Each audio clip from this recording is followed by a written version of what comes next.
Uncle എന്താ? റൊസാറി അങ്കിളില്ലേ? Sir കുളിക്കുക. കുട്ടി കുളിച്ചോ? ഞാൻ രാവിലെ കുളിച്ചു. ഇല്ലെങ്കിൽ കൊച്ചമ്മ അടുക്കള കേറ്റില്ല. കഴിഞ്ഞ ആഴ്ച കണ്ട പോലല്ല ഒന്ന് വിരിഞ്ഞിട്ടുണ്ട്. ജോലി തുടങ്ങുന്നില്ലേ? തുടങ്ങണേലേ ഒരു കട്ടൻ വേണം. കട്ടനോ? കട്ടനല്ല, കട്ടൻ കാപ്പി. പഞ്ചാര കൂട്ടിയിട്ടോ?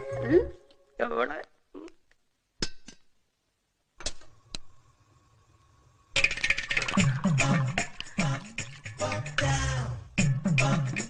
കാപ്പിയിൽ ലേശം ചുക്കിട്ടാ തരക്കേടില്ലായിരുന്നു. ബുദ്ധിമുട്ടാവില്ലേ കുറച്ച് ഇഞ്ചിയും കുരുമുളകും കൂടി?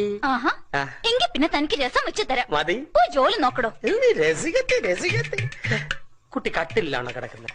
ഞാൻ തറയെ പാ വിരിച്ച കിടക്കുന്നെ. അയ്യോ, മരവിക്കത്തില്ലയോ? ഞാൻ കുട്ടിക്ക് ഒരു കട്ടില് പണിഞ്ഞേരട്ടെ, ഒരു ഡബിൾ കോട്ട്. അതാവുമ്പോ രണ്ടുപേർക്ക് കിടക്കാം. ഏത്? ഞാൻ കൊച്ചമ്മ വിളിക്കും കേട്ടോ. അയ്യോ, വേണ്ട വേണ്ട.